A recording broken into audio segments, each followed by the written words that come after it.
ভিডিওটি দেখার আগে সবার কাছে ছোট্ট একটি রিকোয়েস্ট করতে চাই, প্লিজ প্লিজ প্লিজ যারা ভিডিওটি দেখবেন সবাই একটা করে সাবস্ক্রাইব করে দিবেন। আপনাদের ভালোবাসা পেলে এমন ভিডিও আরও উপহার দিব। ভিডিওগুলো বানাতে অনেক কষ্ট হয়, আমি জানি। ভিডিওটি অনেক মানুষই দেখবেন, প্লিজ একটা করে সাবস্ক্রাইব করে দিবেন। সবাইকে পুরো গল্পটি দেখার জন্য অনুরোধ রইল। আরে আপু, এটা তুমি কি করছো? ছাড়ো আমাকে, ছেড়ে দাও বলছি। ভার্সিটির সব স্টুডেন্ট আমার দিকে তাকিয়ে আছে। তাকিয়ে থাকুক, যা দেখার দেখে নিক, তাতে আমার কি? আমি তো তোকে বলেছিলাম, তুই তো আমার কোনো কথাই শুনিসনি। প্লিজ আপু, তুমি আমাকে ছেড়ে দাও। আমার সঙ্গে দয়া করে এরকমটা করো না। আমার আব্বু যদি এসব কিছু জানতে পারে তাহলে আমাকে খুব বকা দেবে। প্লিজ আমাকে ছেড়ে দাও, প্লিজ। তাহলে তুই তোর বাসার ঠিকানা দে, আমি তোর বাসায় গিয়ে সরাসরি তোর আব্বুর সঙ্গে কথা বলি, আর তারপর তোকে বিয়েটা করে নেই। আপু, ট্রাই টু আন্ডারস্ট্যান্ড। তুমি আমার সঙ্গে এরকমটা করো না। তুমি আমাকে জড়িয়ে ধরে আছো, এটা থেকে সমস্ত ভার্সিটির স্টুডেন্ট আমার দিকে হা করে তাকিয়ে আছে, যেন জীবনে প্রথমবার সার্কাস দেখছে। প্লিজ আপু, তুমি আমাকে ছেড়ে দাও। আমার সঙ্গে এরকমটা করো না। আমার যা করার ইচ্ছা আমি তা করবই। আমাকে কখনোই কেউ আমার সিদ্ধান্ত থেকে পিছপা হটাতে পারেনি, আর না তুইও পারবি না। এই কথা বলে নদী সাগরকে আরো জোরে নিজের সঙ্গে চেপে ধরে সাগরের ঠোঁট দুটো তার দুই ঠোঁটের মধ্যে পুরে নেয়, আর তারপর ইচ্ছে মতো কিসিং করতে থাকে। এভাবেই চলতে থাকে প্রায় 2 মিনিট। 2 মিনিট পর নদী সাগরকে ছেড়ে দেয় আর বলে, আজ তো আমি শুধু তোকে স্যাম্পলটা দেখিয়ে দিলাম, আর তারপরও যদি তুই আমার প্রস্তাবে রাজি না হোস, তাহলে কিন্তু আমি এর চাইতেও বেশি কিছু করতে বাধ্য হব। তুই জানিস না আমি কোনো কিছু করতে ভয় পাই না। আপু, তুমি কেন করলে আমার সঙ্গে এরকমটা? তুমি তো জানো আমি মধ্যবিত্ত ফ্যামিলি থেকে উঠে আসা একটা ছেলে। খুব সাধারণ আমার লাইফস্টাইল। তোমার বাবা শহরের নামকরা বিজনেসম্যানদের মধ্যে একজন। তুমি কখনোই আমার সঙ্গে মানিয়ে নিতে পারবে না। তাছাড়া তোমার ফ্যামিলি কখনোই আমাকে মেনে নেবে না। তাই আমি তোমাকে রিকোয়েস্ট করে বলছি, প্লিজ তুমি আমার সঙ্গে এরকম করো না। আমি কি করব না করব সে ব্যাপারে তো আমি কখনোই তোর কাছ থেকে কোনো উপদেশ শুনবো না। আমি শুধু তোকে বলেছি যে আমি তোকে ভালোবাসি, আর ফ্যামিলির ব্যাপার তো আমি তোকে চেষ্টা করতে বলিনি। ফ্যামিলি যদি ইচ্ছা হয় তাহলে ফ্যামিলি মেনে নেবে, আর যদি ইচ্ছা না হয় তাহলে মেনে নেবে না। তাতে তো আর আমার কোনো সমস্যা নেই। আপু, তোমার সমস্যা নাই থাকতে পারে, আমার সমস্যা আছে। তোমার বাবা যদি জানতে পারে যে আমি তোমার সঙ্গে সম্পর্কে আছি, তাহলে তোমার বাবা আমার ফ্যামিলির এমন অবস্থা করবে যেটা তুমি কল্পনাও করতে পারো না। আর আমি বেঁচে থাকতে আমার ফ্যামিলিকে আমার জন্য কোনো সমস্যায় পড়তে দিতে চাই না। তাই যদি তুমি খুব বেশি ঝামেলা করো তাহলে আমি এই ভার্সিটি ছেড়ে চলে যেতে বাধ্য হব। ঠিক আছে, তুই ভার্সিটি ছেড়ে চলে যাস না, কারণ আমি তোকে ভালোবাসি। তুই আমার না হলি তাতে কি, আমার সামনে থাক, তাতেই আমার চোখ দুটো তৃপ্তি নিয়ে বেঁচে থাকবে। কিন্তু তুই এই ভার্সিটি ছেড়ে চলে যাস না। সাগর তখন আর কোনো কথা না বলে চুপচাপ ক্লাসরুমে চলে আসলো। আর এদিকে নদী ক্যাম্পাসে তার বান্ধবীদের নিয়ে আড্ডা দিতে থাকলো। কি রে দোস্ত, কি ব্যাপার? তুই এই ছেলেটার সঙ্গে এরকম করছিস? ছেলেটা তো তোকে ভালোবাসে না। তাছাড়া ছেলেটা তোর চাইতে অনেক জুনিয়র। তুই কেন ছেলেটার জন্য এরকম করছিস? দেখ, আমার ব্যক্তিগত ব্যাপারে তোরা কখনোই কোনো কথা বলবি না। এটা আমার একদমই পছন্দ নয়। ছেলেটাকে আমি পছন্দ করি আর ভালোবাসি। দেখ দোস্ত, ভালোবাসা কখনোই একপাক্ষিক হয় না। ভালোবাসতে হলে দুটি মনের ইচ্ছা থাকতে হয়, দুজন দুজনকে ভালোবাসতে হয়। বুঝতে পেরেছিস? দেখ, আমি তোকে আগেই বলেছি আর এখনো বলছি, আমাকে কোনো জ্ঞান দিতে আসবি না। আমি কারোর কাছ থেকে জ্ঞান নেওয়া একদমই পছন্দ করি না। আমি আমার মতো আর আমার বুদ্ধিতে চলতে পছন্দ করি। রিয়া তখন আর কোনো কথাই বলল না, চুপচাপ বসে বসে তার কথা শুনতে লাগলো। এদিকে দেখতে দেখতে ক্লাসের টাইম হয়ে গেল। নদী তার বান্ধবীদের নিয়ে ক্লাসে চলে আসলো। ক্লাসে আসতেই স্যার তাকে বলল, কি ব্যাপার নদী, আমি এগুলো কি শুনছি? ভার্সিটির সব স্টুডেন্ট বলছে তুমি নাকি আজ সাগরকে জড়িয়ে ধরে কিস করেছো। হ্যাঁ স্যার, করেছি। তাতে কার কি সমস্যা হয়েছে, আর কে আপনাকে এই বিষয়ে বলেছে আমি সেটা জানতে চাই। আজ ওর একদিন কি আমার একদিন।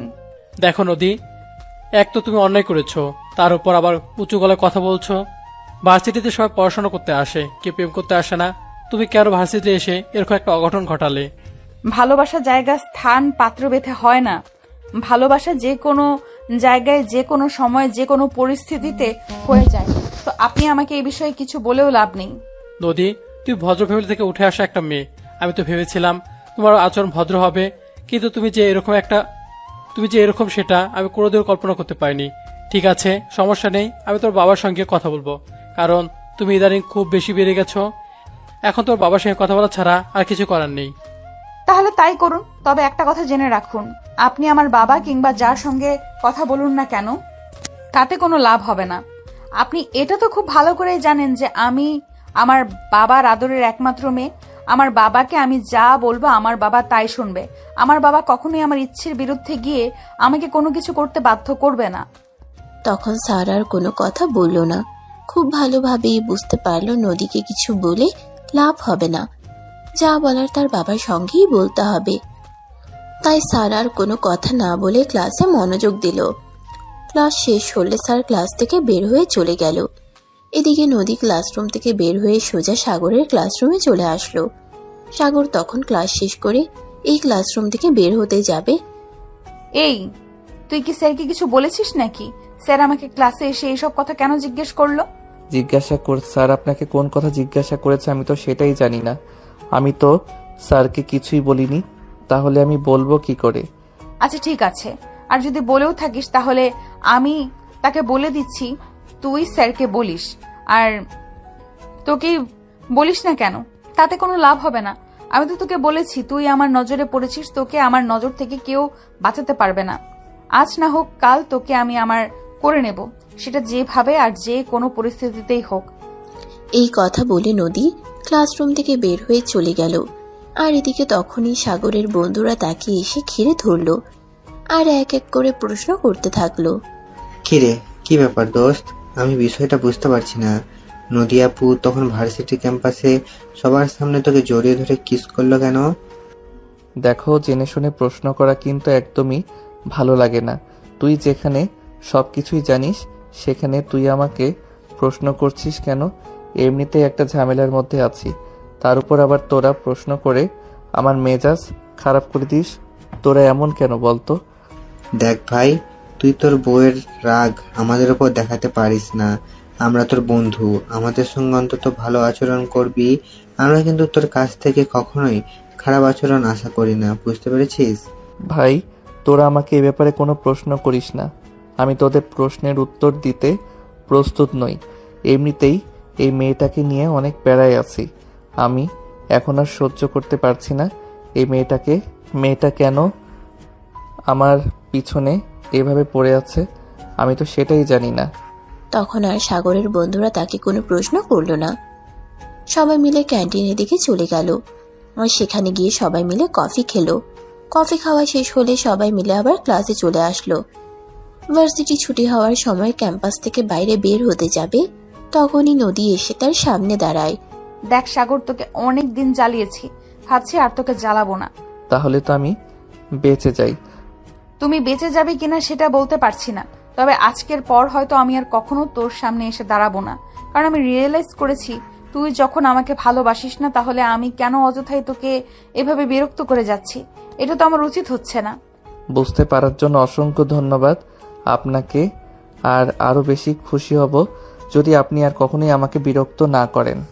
হ্যাঁ রে, সত্যি আমি এটা বুঝতে পেরেছি। এইভাবে কাউকে বিরক্ত করা একদমই ঠিক না। আমি আর তোকে বিরক্ত করব না। আমি সিদ্ধান্ত নিয়েছি আমি আর এই ভার্সিটিতে পড়াশোনা করব না। যাই হোক, কাল থেকে আর তোর সঙ্গে দেখা হবে না। ভালো থাকিস, নিজের যত্ন নিস, আর তুই যাকে ভালোবাসিস তাকেই নিজের জীবনে আপন করে নিস। এই কথা বলে নদী সেখান থেকে চলে আসলো। মাসে এসে নদী তার আব্বুকে বলল, আব্বু, আমি আর এই ভার্সিটিতে পড়াশোনা করব না। ইনফ্যাক্ট আমি সিদ্ধান্ত নিয়েছি আর পড়াশোনা করব না, পড়াশোনা ছেড়ে দেব। আরে এসব তুমি কি বলছো? এই বছর তুমি সবেমাত্র অনার্স থার্ড ইয়ারে পড়াশোনা করছো। পড়াশোনাটা আগে শেষ করো, তারপর না হয় অন্য কিছু চিন্তা ভাবনা করো। না আব্বু, একদমই নয়। আমার যা সিদ্ধান্ত নেওয়ার আমি সেটা নিয়ে ফেলেছি। আমি আর পড়াশোনা করব না। কিছুদিন নিজেকে সময় দিতে চাই, আর তারপর ব্যবসা দেখাশোনা করব। তুমি ব্যবসা দেখাশোনা করবে সেটা তো আমার জন্য আরো ভালো একটা খবর। ঠিক আছে, তুমি যখন পড়াশোনা করতে চাইছো না, তাহলে আর আমি তোমাকে জোর দিয়ে পড়াশোনা করাতে চাই না। তাহলে তুমি এই কবে থেকে ব্যবসায় জয়েন করছো সেইটা আমাকে বলো। আব্বু, তোমাকে তো বললাম এখন আমি কিছুদিন নিজেকে সময় দিতে চাই, একটু ঘুরে ফিরে নিজের মনটাকে ভালো করতে চাই। আর তারপর যখন আমার মনে হবে আমার মন ভালো হয়ে গেছে, তখন আমি ব্যবসায় জয়েন করব। ঠিক আছে, কোনো সমস্যা নেই। তোমার যখন মন চায় তখনই তুমি ব্যবসায় জয়েন করো, এই ব্যাপারে আমার কোনো সমস্যা। নদী তখন আর কোনো কথা না বলে নিজের রুমে চলে আসলো। এদিকে সে ফেসবুকিং করছিল। তখনই হঠাৎ সাগরের ফেসবুক আইডি তার চোখের সামনে চলে আসলো। সে সাগরের ফেসবুক আইডিতে একটা ফ্রেন্ড রিকোয়েস্ট পাঠালো আর ছোট্ট একটা মেসেজ লিখে পাঠালো। কবি মশাই, আপনার কবিতাগুলো আমার খুব ভালো লাগে। ওদিকে সাগর তখন মোবাইলটা পাশে রেখে পড়ার টেবিলে বসে পড়াশোনা করছিল। হঠাৎ মেসেজের নোটিফিকেশন আসাতে সে মোবাইলটা হাতে নিল আর মেসেঞ্জারে ঢুকে সেই মেসেজটা দেখে অনেকটাই চমকে গেল, কারণ অপরিচিত একটা আইডি থেকে এরকম মেসেজ সে কখনোই আশা করেনি। যাই হোক, সে পড়াশোনা শেষ করে প্রতিদিনকার মতো ছোট্ট একটা কবিতা লিখে ফেসবুকে আপলোড করে ঘুমিয়ে পড়ল। পরের দিন সকালবেলা ঘুম থেকে উঠে প্রথমে এসে মোবাইলটা হাতে নিল আর ফেসবুকে ঢুকে পড়ল। তার প্রতিদিনের কাজ হচ্ছে ফেসবুকে ছোট্ট একটা কবিতা আপলোড করা, আর পরের দিন সকালে ঘুম থেকে উঠেই আগে তার কমেন্টগুলো চেক করা। কমেন্ট বক্সে ঢুকে সে অবাক হয়ে গতকাল রাত্রিরে যে ফেসবুক আইডি থেকে ছোট্ট একটা মেসেজ এসেছিল, সে আইডি থেকে আজ আবার একটা কমেন্ট এসেছে। সে কমেন্টটা পড়তে লাগলো। আপনার কবিতাগুলো খুবই সুন্দর, ভালো লাগে। আমি সত্যি আমি আপনার কবিতার প্রেমে পড়ে গেছি, কিন্তু আপনি ব্যক্তি মানুষটা কেমন সেটা জানতে ইচ্ছে করে। সাগর সচরাচর কমেন্টে রিপ্লাই করে না, কিন্তু এই কমেন্টটা দেখে তার মনে হলো রিপ্লাই করা উচিত, তাই সে রিপ্লাই করলো। মানুষের লেখাগুলো সুন্দর হলে যে তার চেহারাটা সুন্দর হবে এমন কিন্তু কোনো কথা নেই। কবিতা আসে মন থেকে, আর চেহারা তো বাহ্যিক সৌন্দর্য মাত্র, তাই মনের সঙ্গে কখনোই চেহারার মিল থাকে না। অতঃপর সে মোবাইলটা রেখে ওয়াশরুমে চলে গেল। ফ্রেশ হয়ে এসে নাস্তা করতে বসলো, তখনই তার ছোট বোন সেখানে আসলো আর তাকে বলল, ভাইয়া, আজকে তো আমার কলেজের ফি দেওয়ার লাস্ট ডেট। প্রিন্সিপাল স্যার তো কলেজে আজকের মধ্যেই ফিস দিতে হবে, তা না হলে আমাকে কলেজে যেতে দেবে না। ঠিক আছে, তুই কোনো চিন্তা করিস না। আমি আমার স্টুডেন্টের আম্মুকে বলেছিলাম আজ আমার টিউশনির টাকাটা দিয়ে দিতে। যদি আজ আমি টিউশনির টাকাটা পেয়ে যাই তাহলে তোর কলেজের ফি দিয়ে দিব। ভাইয়া, আমি তো তোকে বললাম, কলেজে প্রিন্সিপাল স্যার বলে দিয়েছে আজকের মধ্যেই টাকা জমা দিতে হবে, তা না হলে আমাকে কলেজ থেকে বের করে দেবে। আরে তুই এত চিন্তা করছিস কেন?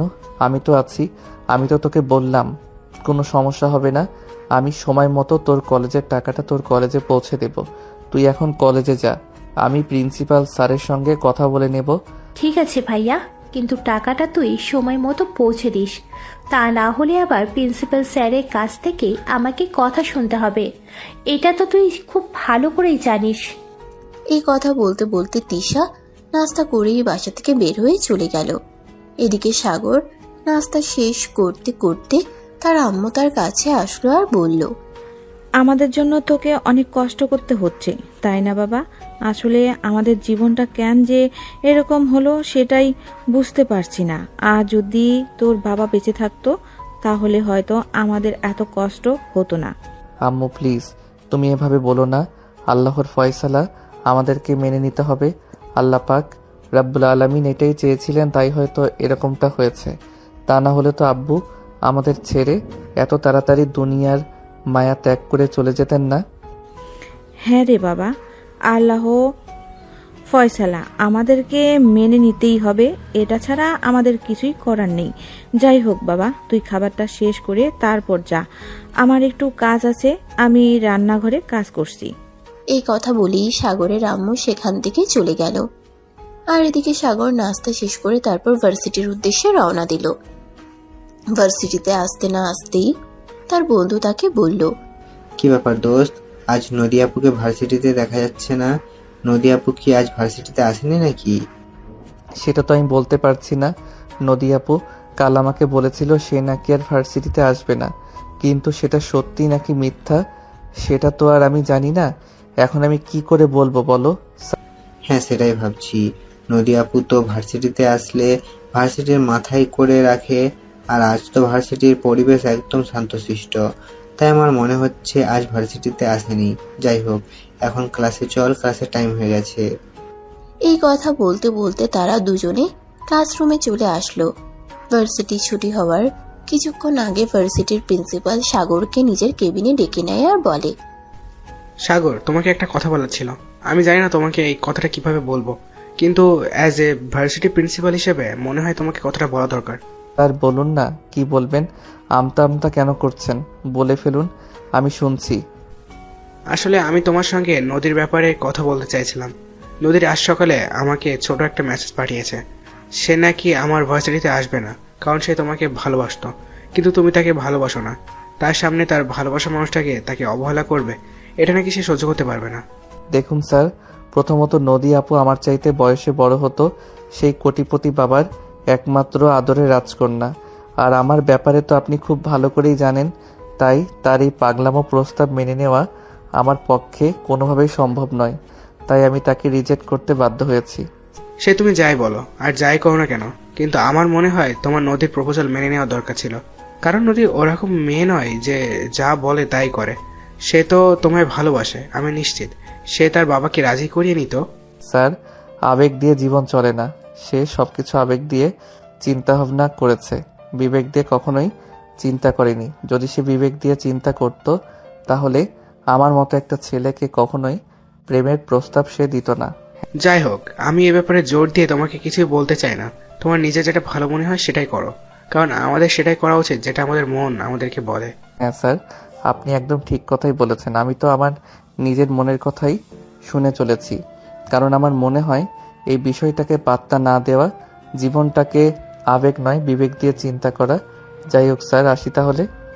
এই কথা বলে সে প্রিন্সিপাল স্যারের কেবিন থেকে বের হয়ে চলে আসলো। এরপর দেখতে দেখতে 3 বছর সময় কেটে গেল। সাগর এই বছর অনার্স কমপ্লিট করে যে চাকরির জন্য বিভিন্ন জায়গায় অ্যাপ্লাই করছে, কিন্তু কোথাও চাকরিটা হয়ে উঠছে না, কারণ তার ব্যাংক ভর্তি টাকাও নেই আর সুপারিশ করবার মতো কোনো লোকও নেই। যাই হোক, তারপরে সে সবকিছু ভাগ্যের উপর ছেড়ে দিয়েছে, আর এদিকে টিউশনি করিয়ে সংসার চালাচ্ছে। সেদিন দুপুর বেলা সাগর খাবার টেবিলে খাবার খেতে বসেছিল, তখনই তার আম্মু তাকে বলল, বাবা, আমাদের জন্য তোকে অনেক কষ্ট করতে হচ্ছে, তাই না? কিন্তু আমরা কি করব বল, সব কিছু তো ভাগ্যের পরিহাস। আম্মু, তুমি এভাবে কেন বলছো? তোমাকে তো বলেছি যে আমি কখনোই এগুলো নিয়ে কোনো টেনশন করবে না আর এভাবে কথা বলবে না। আমি তো আছি। আমি যতদিন বেঁচে আছি ততদিন তোমাদের কোনো চিন্তা নেই। বাবা নেই, তাতে কি হয়েছে? আমি তো আছি, আমি সবটা সামলে নেব, চিন্তা করো না। হ্যাঁ, তোর মতো দায়িত্বশীল সন্তান যেন প্রতিটা ঘরে ঘরে জন্ম নেয়, তোর মতো ভালো ভাই যেন প্রতিটা মেয়ে পায়। আল্লাহর কাছে আমি 2 হাত তুলে দোয়া করি, আল্লাহ যেন তোর মনের আশা পূরণ করে। আম্মু, একদম ঠিক কথা বলেছো। তুমি শুধু আল্লাহর কাছে 2 হাত তুলে আমার জন্য দোয়া করো। আমি শুধু তোমার দোয়া চাই, আর কিছু নয়। তুমি যদি আমার পাশে থাকো, তাহলে আমি সব বাধা অতিক্রম করে সুখের সম্মুখীন হতে পারবো। এই কথা বলতে বলতেই সে খাবার শেষ করে নিজের রুমের দিকে চলে যাচ্ছিল। তখনই তার ছোট বোনকে দৌড়ে এসে বাসায় ঢুকলো আর চিৎকার করে বলতে লাগলো, ভাইয়া, আমি ঢাকা ভার্সিটিতে চান্স পেয়েছি। আজ আমার কি খুশি লাগছে আমি বলে বোঝাতে পারবো না। তুই সত্যি বলছিস?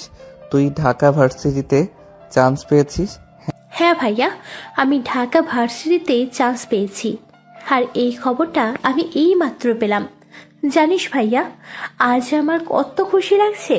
আমার স্বপ্ন পূরণ আরও একটা ধাপ আমি বেরিয়ে যেতে পারলাম। হ্যাঁ, অনেক দোয়া আর ভালোবাসা রইল তোর জন্য।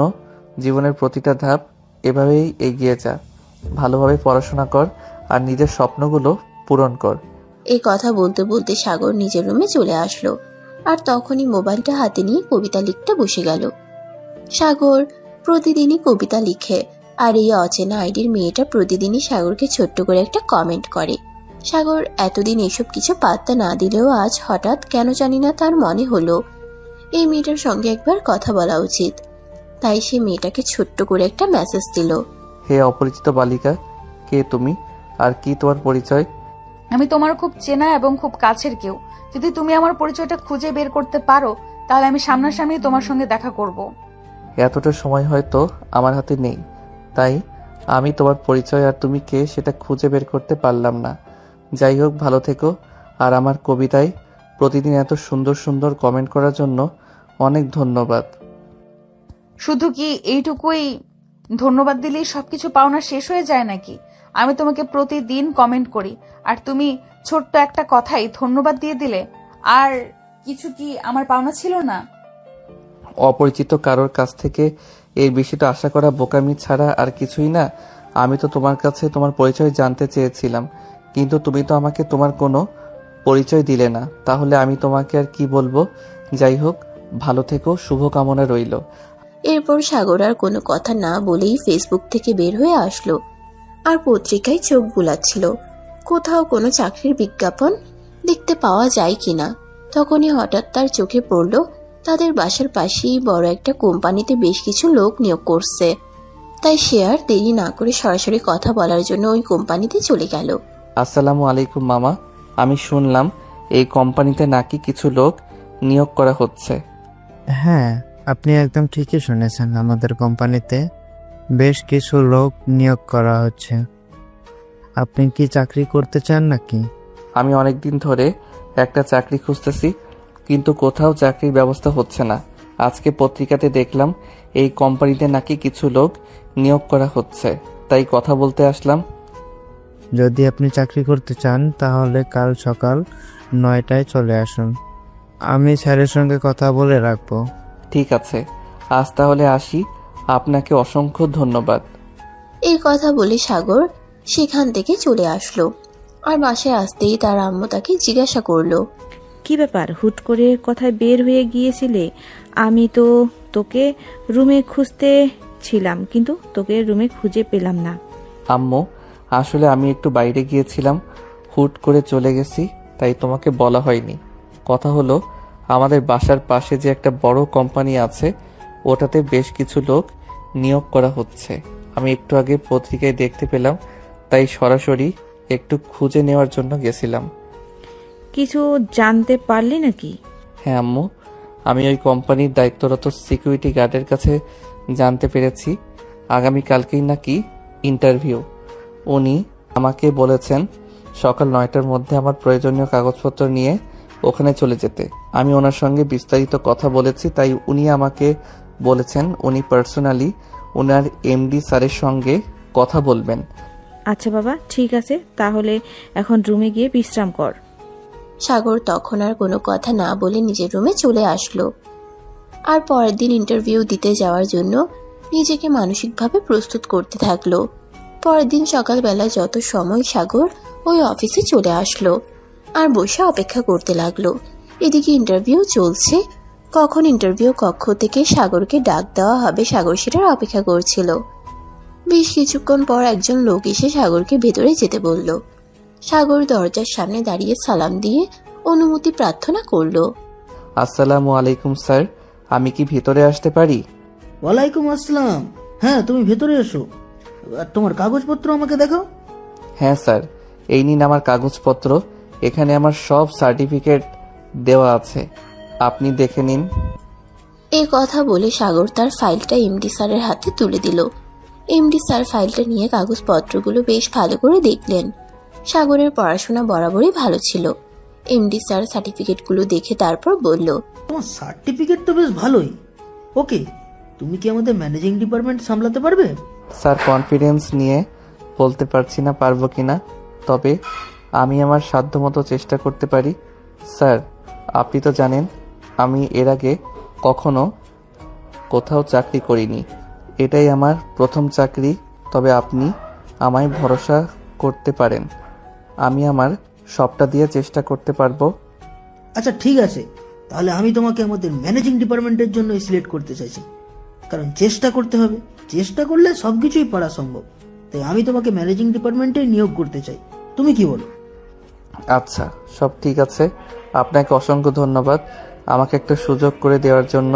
জানেন স্যার, আমি আজ কতদিন ধরে চাকরির জন্য ইন্টারভিউ দিয়ে যাচ্ছি, কিন্তু কোথাও চাকরিটা আর হয়ে উঠছে না। একটা চাকরি আমার খুবই প্রয়োজন। সাগরের এই কথাগুলো শুনে কেন জানি না এমডি স্যারের মনে হলো তার ব্যাপারে আরেকটু জানা দরকার। তাই এমডি স্যার বলল, আচ্ছা একটা কথা বলো তো, তোমার চাকরিটা এত বেশি প্রয়োজন কেন, সেটা কি আমি জানতে পারি? আসলে স্যার, আমার বাবা মারা গেছে অনেক দিন হলো, আমার মা অসুস্থ। সংসারের দায়িত্ব নেওয়ার জন্য আমি ছাড়া অন্য কেউ নেই।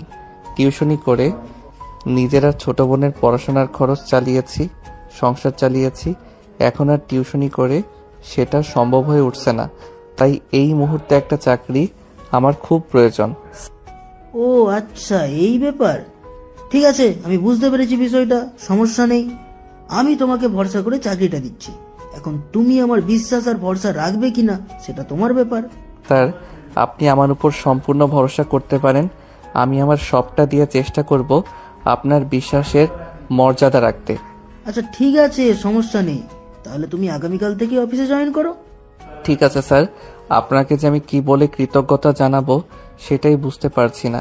আসলে অনেক দিন ধরে চাকরির খোঁজ করছি, কোথাও চাকরিটা হচ্ছে না, আর আপনার এখানে এসে কথা বলতেই আমার চাকরিটা হয়ে গেল। ধন্যবাদ দেওয়ার কিছুই নেই। তোমাকে দেখে আমার মনে হয়েছে তুমি চাকরিটা পাওয়ার যোগ্য, তাই আমি তোমাকে চাকরিটা দিচ্ছি।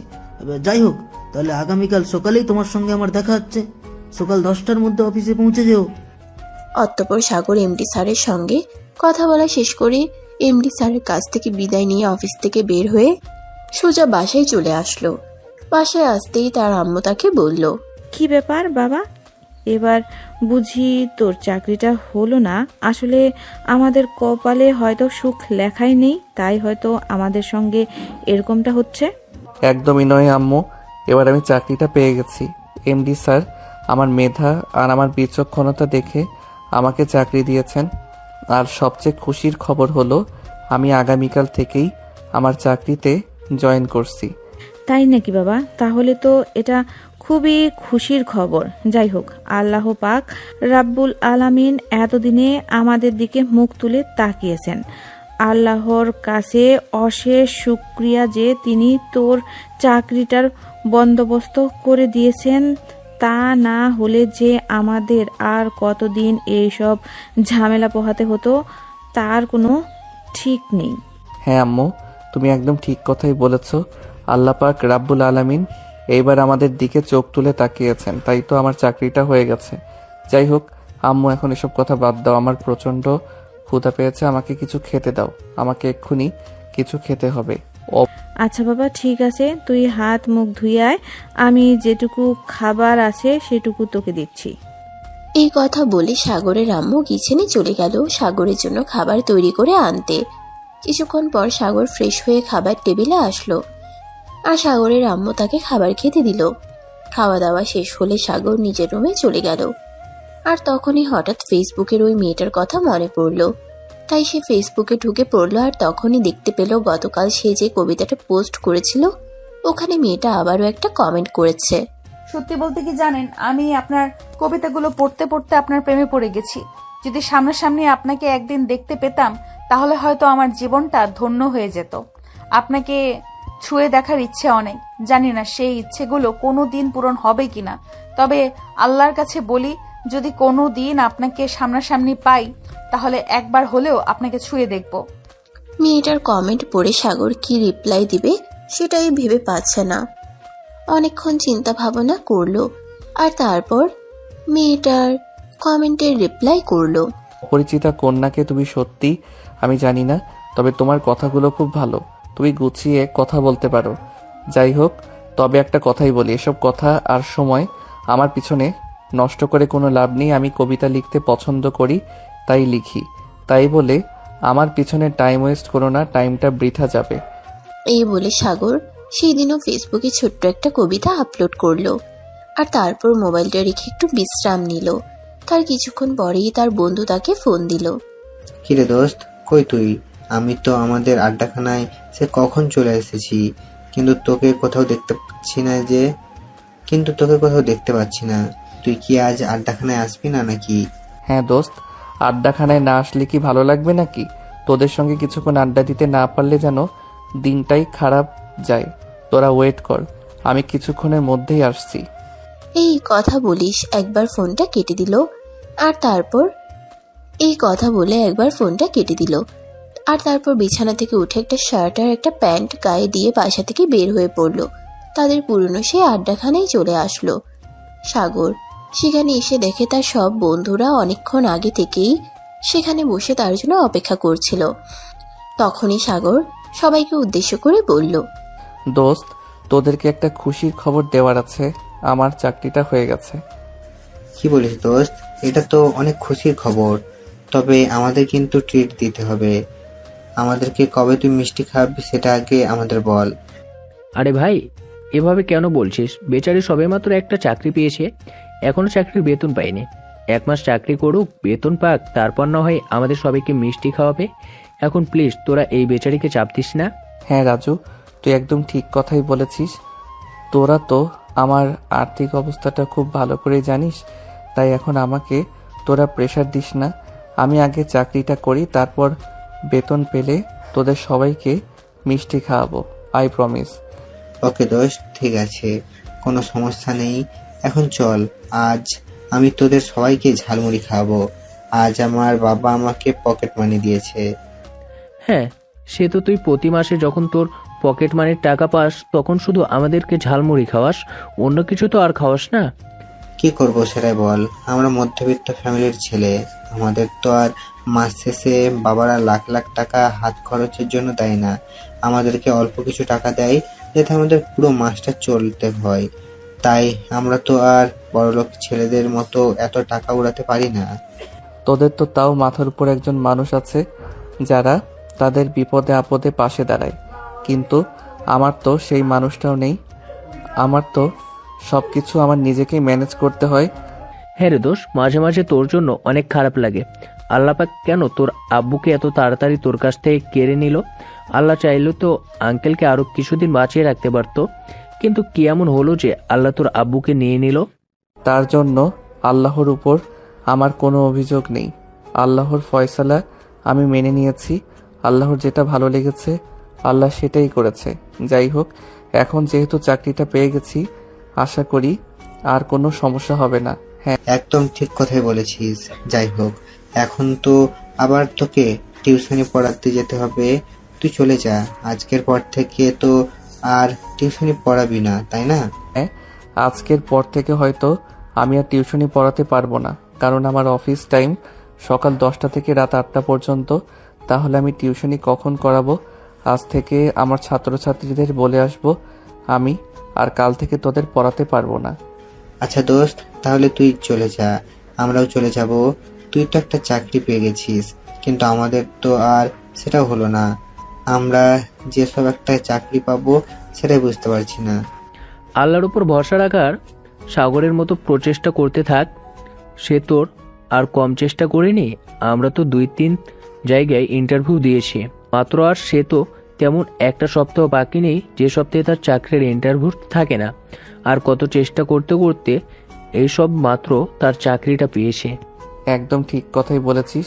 চেষ্টার কোনো বিকল্প নেই, আমাদেরকে চেষ্টা করে যেতে হবে। আর চেষ্টা করলে আল্লাহ পাক আমাদের দিকে একদিন মুখ তুলে তাকাবেন, যেমন আমার দিকে তাকিয়ে আছে। তাই তো আমার চাকরিটা হয়ে গেছে। যাই হোক, তোরা ভালো থাকিস, আমি আজ তাহলে আসি। এই বলে সাগর বন্ধুদের কাছ থেকে বিদায় নিয়ে তার ছাত্রীর বাসায় চলে গেল। টিউশনি পড়ানো শেষ হলে সে তার ছাত্রীর আম্মুকে ডেকে এনে বলল, আসসালামু আলাইকুম আন্টি, আমি কাল থেকে আর আপনার মেয়েকে পড়াতে আসতে পারবো না। কেন বাবা, কি হয়েছে? তুমি তো বললেই তোমার পরিবারে অনেক আর্থিক সমস্যা, তাছাড়া তুমি খুব ভালো পড়াতেও পারো। তাহলে আমি তোমাকে আমার মেয়েকে পড়ানোর জন্য রেখেছিলাম। আন্টি, আসলে আমার একটা চাকরি হয়েছে, তাই আমি আর টিউশনি পড়াতে পারবো না, কারণ আমাকে সকাল 10টা থেকে রাত 8টা পর্যন্ত অফিসে থাকতে হবে। তাহলে আমি টিউশনি পড়াবো কখন বলেন? ও মা, তাই নাকি? তাহলে তো এটা খুবই একটা ভালো খবর। তুমি আমাকে আগে কেন বললে না তোমার চাকরি হয়েছে? তাহলে আমি তোমার জন্য মিষ্টির ব্যবস্থা করতাম। সত্যি আমিও অনেক দিন ধরে ভাবছিলাম তোমার একটা চাকরি হয়ে গেলে ভালো হতো। তুমি এইভাবে টিউশন করে সংসার চালাতে অনেক কষ্ট পোহাতে হচ্ছে। যাই হোক, চাকরি হয়েছে এখন তো ভালোই হয়েছে। তবে চিন্তা করো না, আমি আমার মেয়ের জন্য নতুন টিউশন টিচার খুঁজে নেব। এই বলে ছাত্রীর মা সাগরকে নাস্তা দিল। আর তারপর বেশ কিছুক্ষণ সাগর তার ছাত্রীর মায়ের সঙ্গে কথা বলে বাসায় চলে আসলো। আর বাসায় আস্তে আস্তে রাত 8টা বেজে গেল। তারপর সে খাওয়া দাওয়া করে ঘুমিয়ে পড়ল। পরের দিন সকালবেলা ঘুম থেকে উঠে যথাসময় রেডি হয়ে অফিসে চলে আসলো। আজ অফিসের প্রথম দিন বলে কথা, তাই সে একটু আগে ভাগেই আসলো। অফিসের গেটের সামনে আসতেই তার দারোয়ানের সঙ্গে দেখা। আসসালামু আলাইকুম মামা, কেমন আছেন আপনি? ওয়ালাইকুম আসসালাম বাবা, আল্লাহর রহমতে ভালোই আছি। আর হ্যাঁ, কাল আমি একটু কাজে চলে গেছিলাম, তাই আর পরে আর তোমার সঙ্গে দেখা করতে পারিনি। তোমার কি চাকরিটা হয়েছে? হ্যাঁ মামা, আপনাদের দোয়ায় আমার চাকরিটা হয়ে গেছে। আজকে তো আমার প্রথম দিন, তাই তো সকাল সকাল চলে আসলাম। ও আচ্ছা, তাহলে তো এটা খুবই খুশির খবর। যাই হোক, তোমার জন্য অনেক শুভকামনা রইল। যাও ভেতরে ভালোভাবে চাকরি করো। অতঃপর সাগর সিকিউরিটি গার্ডের কাছ থেকে বিদায় নিয়ে ভিতরে চলে আসলো। সে তখন ওয়েটিং রুমে বসে অপেক্ষা করছে না, কারণ অফিসের পুরাতন ম্যানেজার তখনও বিদায় হয়নি। পুরাতন ম্যানেজার আজ আসবে আর সমস্ত কাজ তাকে বুঝিয়ে দিয়ে তারপর অফিস থেকে চলে যাবে। সাগর ওয়েটিং রুমে বসে আছে, ততক্ষণে এমডি স্যার অফিসে চলে এসেছে। কি ব্যাপার সাগর, তুমি এত সকাল সকাল চলে এসেছো? আসসালামু আলাইকুম স্যার, আজকে তো অফিসে আমার প্রথম দিন, তাই একটু তাড়াতাড়ি চলে এসেছি। ওয়ালাইকুম আসসালাম। আচ্ছা ঠিক আছে, ভালোই করেছো। এখন চলো তুমি আমার সঙ্গে, আমি ম্যানেজারের সঙ্গে তোমাকে কথা তারপর ম্যানেজার তোমাকে তোমার সমস্ত বুঝিয়ে দেবে। ওকে স্যার, ঠিক আছে, চলুন আমি আপনার সঙ্গে আসছি। এ কথা বলে সাগর এমডি স্যারের পিছন পিছন যেতে লাগলো। এমডি স্যার তাকে নিয়ে নিজের কেবিনে চলে গেল আর তারপর আগের ম্যানেজারকে ডেকে নিল। ম্যানেজার সাহেব, আপনি সাগরকে তার সমস্ত দায়িত্ব বুঝিয়ে দিন।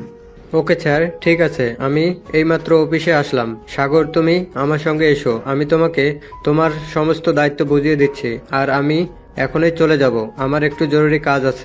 আচ্ছা ঠিক আছে, কোনো সমস্যা নেই, তুমি চলে যাও। এবার কিন্তু তার আগে সাগরকে তুমি সব কাজ ভালোভাবে বুঝিয়ে দেবে, তারপরে কিন্তু যাবে।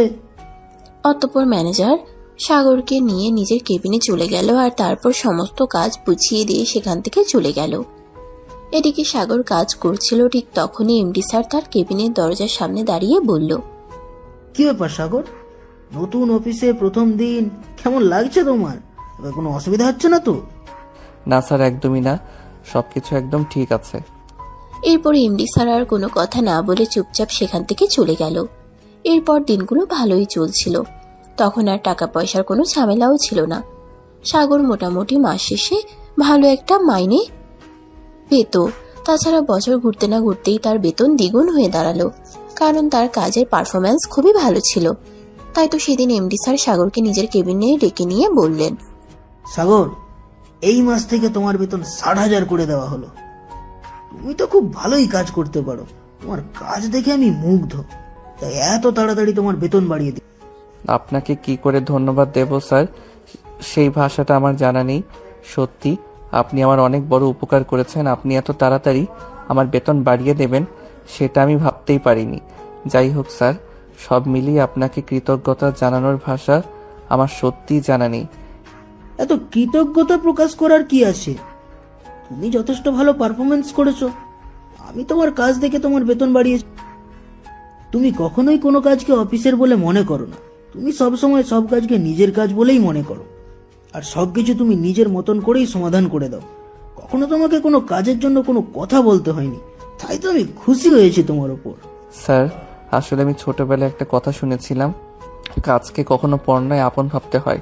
তাহলে এই কাজ আমাদের কাছে ধরা দেবে, তাই তো আমি সব সময় কাজকে নিজের বলে মনে করি আর আমি যত্ন সহকারে কাজ করি।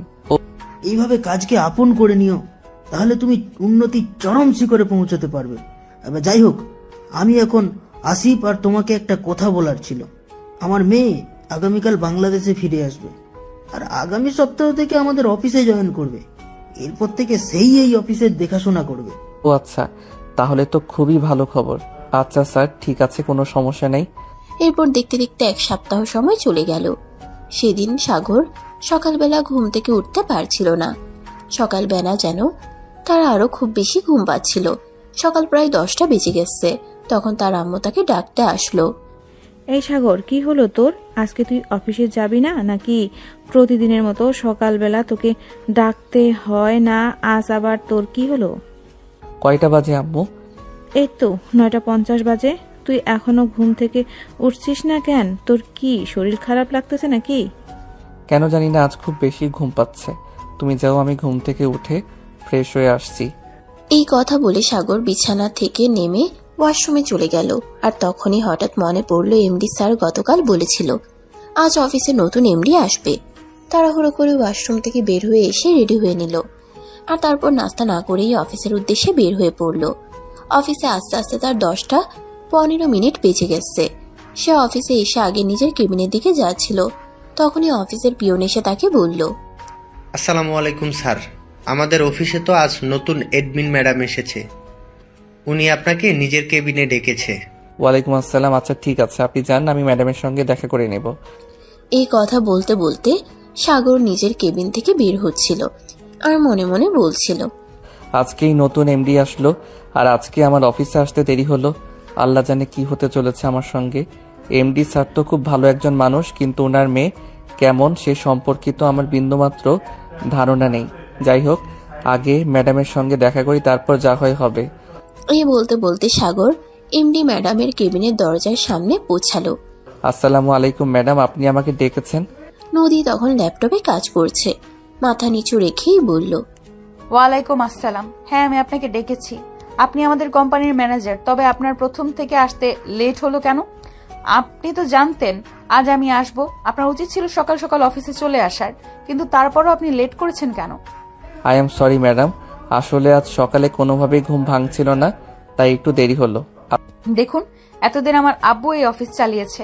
আমার আব্বুর সামনে আপনি কি করতেন না করতেন সেই সবকিছু আমি জানি না, আর জানতেও চাই না। তবে এখন থেকে এই অফিস আমি সামলাবো। এই অফিসে যা কিছু হবে সবকিছু আমার কথা মতো, আর আমি অনিয়ম একদম পছন্দ করি না। আচ্ছা ম্যাডাম, ঠিক আছে, কোনো সমস্যা নেই।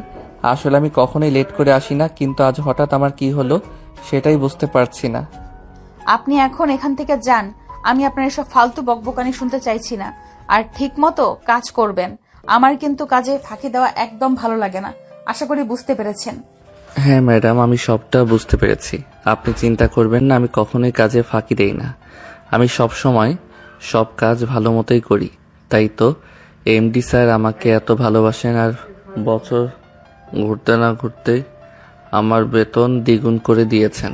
এই যে দেখুন, আমি তো আপনাকে বললাম এত বকবক করা আমার একদমই আমি পছন্দ করি না। আমার যা বলার আমি আপনাকে বলে দিয়েছি। আপনি এখন আসতে পারেন। হ্যাঁ, আমি যেটা আপনাকে বলেছি সেটা আপনি সবসময় মাথায় রাখবেন। আমার সামনে এত বকবক করবেন না, আর সময়ের কাজ সময় মতো করবেন। সাগর তখন মাথা নাড়িয়ে সেখান থেকে চলে আসলো। তবে সাগর একটা কথা মনে মনে ভাবতে লাগলো, এতক্ষণ আমার সঙ্গে কথা বলল, কিন্তু একটাবার আমার দিকে ফিরে তাকালো না, আর নিজের চেহারাটাও দেখালো না। এমন হওয়ার কারণটা কি? এই কথা চিন্তা করতে করতে সাগর নিজের কেবিনে চলে আসলো আর নিজের মতো করে কাজ করতে থাকলো। অফিসের টিফিন টাইম হবে, এমন সময় হঠাৎ অফিসের পিয়ন এসে বলল, স্যার, নতুন এডমিন ম্যাডাম আপনাকে ডেকে পাঠিয়েছেন, আপনাকে বলেছে এক্ষুনি যেতে। সাগর তখন মনে মনে ম্যাডামকে 100টা গালি দিতে লাগলো, আর তারপর নিজের কেবিন থেকে বের হয়ে চলে গেল।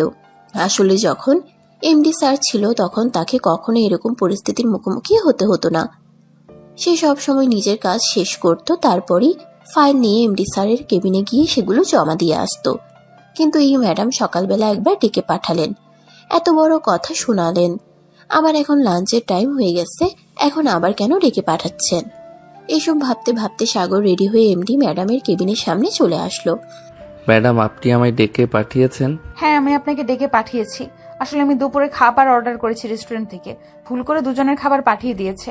আমি তো শুনলাম আপনি নাকি দুপুরে খাবার নিয়ে আসেন না, তাই একজনের খাবারটা আপনার জন্য রেখে দিয়েছি। আপনি খাবারটা খেয়ে নিন। কিন্তু ম্যাডাম, আমি তো প্রতিদিন অফিসের ক্যান্টিন থেকেই দুপুরের খাবার খেয়ে নেই, আমার লাগবে না। মিস্টার সাগর, আপনি ভুলে যাবেন না এটা আপনার স্বাধীনতার জায়গা না, এটা আমার অফিস। এখানে আমি যা বলবো তাই হবে। এটা তো আপনাকে সকালবেলায় আমি বলে দিয়েছিলাম, তাহলে এখন আবার আপনি আমার মুখে মুখে তর্ক কেন করছেন? আই এম সরি ম্যাডাম, আমি আপনার সঙ্গে তর্ক করতে চাইনি। তাহলে আমি আপনাকে যেটা বলেছি সেটাই করুন। টেবিলের উপরে একটা প্যাকেটে খাবার রাখা আছে, ওটা আপনি নিয়ে যান আর খেয়ে নেবেন। সাগর তখন কোনো কথা না বলে চুপচাপ টেবিলের উপর রাখা খাবারের প্যাকেটটা নিয়ে চলে আসলো আর মনে মনে ভাবতে লাগলো, ম্যাডাম কি খুব বাজে নাকি? বাহিরে বাজে হলেও ভিতরে ভালো। এইসব চিন্তা করতে করতে সে নিজের কেবিনে চলে আসলো আর তারপর খাবারটা খেয়ে নিল। খাবার খেয়ে আবার নিজের মতো কাজ করতে থাকলো। বিকাল 3টা বাজে। তার কাজ শেষ করেছে। এমডি ম্যাডামের রুমে ফাইলগুলো জমা দিতে গেল। ম্যাডাম, আমার আজকের কাজ শেষ। এই নিন ফাইলগুলো, আপনি একটু চেক করে সাইন করে দিবেন।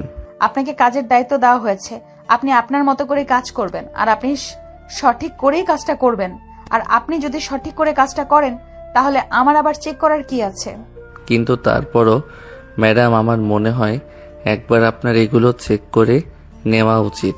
আপনি আমাদের অফিসের এমডি ম্যাডাম, তাই। আমি কোনো কাজ চেক করতে পারবো না। আব্বুর কাছে শুনেছি আপনি সব সময় নাকি সব কাজ মন দিয়ে করেন, তাই আপনি যা করবেন তাই আমি সাইন করে দিব। কোনো চেক করতে পারবো না, বুঝতে পেরেছেন? আমিও দেখতে চাই আপনি কতটা মনোযোগ দিয়ে কাজ করেন। আর যদি কখনো কোনো ফাইলে গোলমাল হয় তাহলে কিন্তু আপনার খবর আছে, এটা বলে দিলাম।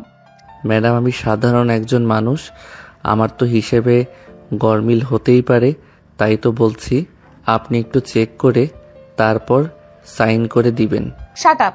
আমি আপনাকে কতবার বলেছি আপনি আমার মুখে মুখে কথা বলবেন না। আপনাকে যখন দায়িত্ব দিয়েছি তখন আপনি দায়িত্ব নিয়েই কাজ করবেন।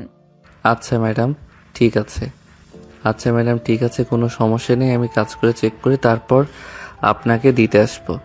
এই বলে সাগর ফাইলগুলো জমা দিয়ে তারপর নদীর কেবিন থেকে বের হয়ে আসলো। কিন্তু বরাবরের মতো একটা বিষয় তাকে খুব ভাবাচ্ছে। নদী একটাবারও তার দিকে ফিরে তাকালো না। যে মানুষটা এত কড়া করে কথা বলতে পারে সেই মানুষটার চোখে চোখ রেখে কথা বলতে পারে না নাকি? কোনো সমস্যা আছে এর মধ্যে? এই কথাগুলো ভাবতে ভাবতেই সাগর নিজের কেবিনে চলে আসলো। তখনই হঠাৎ তার কেবিনের দরজায় কেউ নক করলো। এই যে মিস্টার সাগর, আমি কি আসতে পারি? কথাটা শুনে সাগর অনেকটা চমকে গেল আর দরজার দিকে তাকিয়ে দেখলো নদী তার কেবিনের দরজার সামনে দাঁড়িয়ে আছে। সে অনেকটা অবাক হয়ে নদীকে প্রশ্ন করলো, কি ব্যাপার নদী, এতদিন পর হঠাৎ তুমি কোথা থেকে আসলে? আর আমার অফিসের ঠিকানাই বা কি করে জানলে? কেন এত অবাক হচ্ছ কেন? আমি তো বলেছিলাম পৃথিবীটা গোল, আর আমার ভালোবাসা যদি সত্যি হয় তাহলে আরো একবার তোমার সঙ্গে দেখাটা আমার হয়ে যাবে। হ্যাঁ, সবকিছুই বুঝলাম, কিন্তু এতদিন পর তুমি কোথা থেকে ফিরে আসলে আর আমার অফিসে কি করে? ভালোবাসি তোমায়, তাই তো ভালোবাসার টানে ফিরে এসেছি। যাই হোক, দিনকাল কেমন যাচ্ছে তোমার? এই তো আলহামদুলিল্লাহ। বিয়ে শাদী করেছো নাকি করবে বলে চিন্তা ভাবনা করছো? না, আসলে কখনো সেরকম চিন্তা করিনি, কারণ তুমি তো জানতে আমার একটা ছোট বোন আছে। এই তো বছরখানেক হলো চাকরিটা পেয়েছি, ফ্যামিলির একটু হাল ধরেছি। বোনটা এখনো পড়াশোনা করছে, সে পড়াশোনা শেষ করবে, কিছু একটা করবে, তারপর তাকে বিয়ে দেব, আর তারপর না হয় নিজের চিন্তা ভাবনা করব। তখনই হঠাৎ নদীর আব্বু সেখানে চলে আসলো আর বলল, নদী, তোমাকে ফোনে পাওয়া যাচ্ছে না, তাই আমাকে অফিসে চলে আসতে হলো। আসলে আমি আর তোমার আম্মু আজকে একটু চট্টগ্রাম যাচ্ছি। তোমার দাদু অসুস্থ, ওনার সঙ্গে দেখা করতে হবে। আমাকে একটা মেসেজ করে দিলেই পারতে, এখানে আর কষ্ট করে আসার দরকার কি ছিল? আচ্ছা ঠিক আছে, তোমরা চলে যাও, সমস্যা নেই। নদীর আব্বু তখন সেখান থেকে চলে গেল। এ দেখে সাগর অবাক হয়ে নদীর দিকে তাকিয়ে আছে। এটা দেখে নদী বলল, কি ব্যাপার মিস্টার সাগর, কি হয়েছে? তুমি এভাবে আমার দিকে হা করে তাকিয়ে আছো কেন? তুমি এমন ভাবে তাকিয়ে আছো যেন মনে হচ্ছে তুমি এই জীবনেই প্রথমবার আমাকে দেখছো। না, আসলে একটা বিষয় ভেবে খুব অবাক হচ্ছি।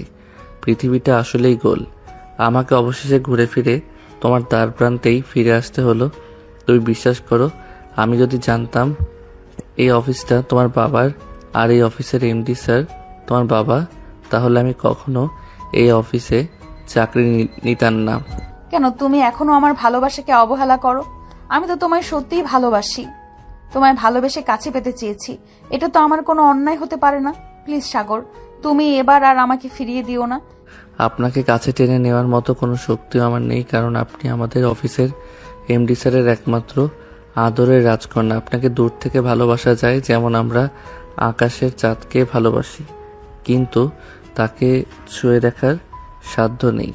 কে বলেছে ছুঁয়ে দেখার সাধ্য নেই? জানো, আমি যেদিন জানতে পেরেছি তুমি আমাদের অফিসে চাকরি নিয়েছো, সেদিন সিদ্ধান্ত নিয়েছি বাংলাদেশে চলে আসার। আর তারপর আমি আব্বুকে সবকিছু খুলে বলেছি, আর সবকিছু শুনে আব্বু আমাকে বাংলাদেশে নিয়ে এসেছে। আসলে তুমি তো জানো ওখানেও আমাদের একটা বিজনেস আছে, আমি ওখান থেকে ওই বিজনেসের দেখাশোনা করছিলাম। কিন্তু যেদিন তোমার খোঁজ পেলাম সেদিন আর ওখানে থাকতে পারলাম না। তোমার ভালোবাসা আমাকে টেনে নিয়ে এসেছে। এসব আপনি কি বলছেন? আমি তো কিছুই বুঝতে পারছি না। হ্যাঁ, আমি যা বলছি একদম সত্যি কথাই বলছি। আমি যেদিন জানতে পেরেছি তুমি আমাদের অফিসে চাকরি করো, সেদিনই আমি আব্বুকে সবকিছু খুলে বলেছি।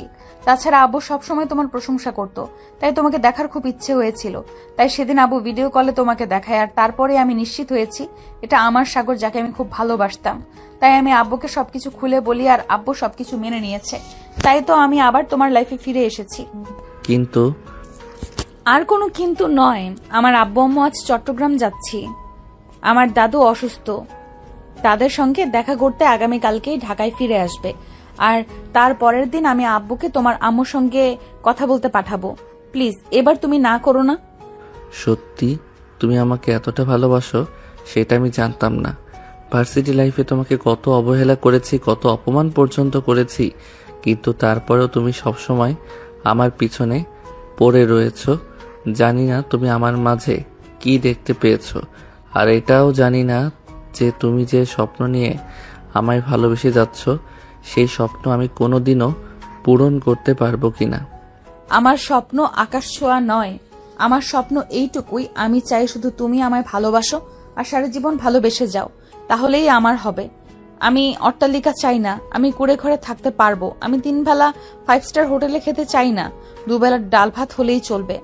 দিন শেষে আমি আমার ভালোবাসার মানুষটার বুকে মাথা রেখে ঘুমাতে চাই। কারণ কি জানো, লাখ টাকার খাটে শুয়েও মানুষ ঘুমাতে পারে না। কারণ যেখানে ভালোবাসার অভাব থাকে সেখানে ভালোবাসার মানুষটা থাকবে, সেখানে আমি মাটিতে বিছানা পেতেও খুব ভালোভাবে ঘুমাতে পারবো। আচ্ছা ঠিক আছে, তুমি যেহেতু এতটা বছর অপেক্ষা করে আবার আমার জীবনে ফিরে এসেছো, আমি তোমাকে ফেরাবো না। তুমি যদি সবকিছু মিলিয়ে চলতে পারো তাহলেই আমি তোমাকে বিয়ে করতে রাজি আছি। আমি সব রকম পরিস্থিতিতেই তোমার পাশে আমাকে মানিয়ে নিতে পারবো, কারণ আমি তো আমার বাবার একমাত্র মেয়ে। আমার বাবার যা কিছু আছে, বাবার পরে সবকিছুর উত্তরাধিকারী শুধুমাত্র আমি। তাই তুমি কোনো চিন্তা করো না, আমি তোমার এবং তোমার ফ্যামিলির প্রত্যেকটা মানুষের দায়িত্ব নিতে চাই। সাগর তখন আর কোনো কথা বলল না। পরের দিন নদীর আব্বু আম্মু যখন ঢাকায় ফিরে আসলো, নদী তখন তার আব্বুর সঙ্গে সামনাসামনি বসে কথা বলল। আব্বু, আমি সাগরের সঙ্গে কথা বলেছি, সে আমাকে বিয়ে করতে রাজি হয়েছে। তুমি তার আম্মুর সঙ্গে কথা বলো। তুই সত্যি বলছিস সাগর রাজি হয়েছে? কিন্তু এটা যেন আমার বিশ্বাস হচ্ছে না। আমি সাগরকে খুব কাছ থেকেই দেখেছি, ছেলেটা খুব সহজ সরল আর খুব ভালো মনের মানুষ। তুই যদি সাগরকে নিজের লাইফ পার্টনার হিসাবে পাস তাহলে তুই খুব ভাগ্যবান হবি রে মা।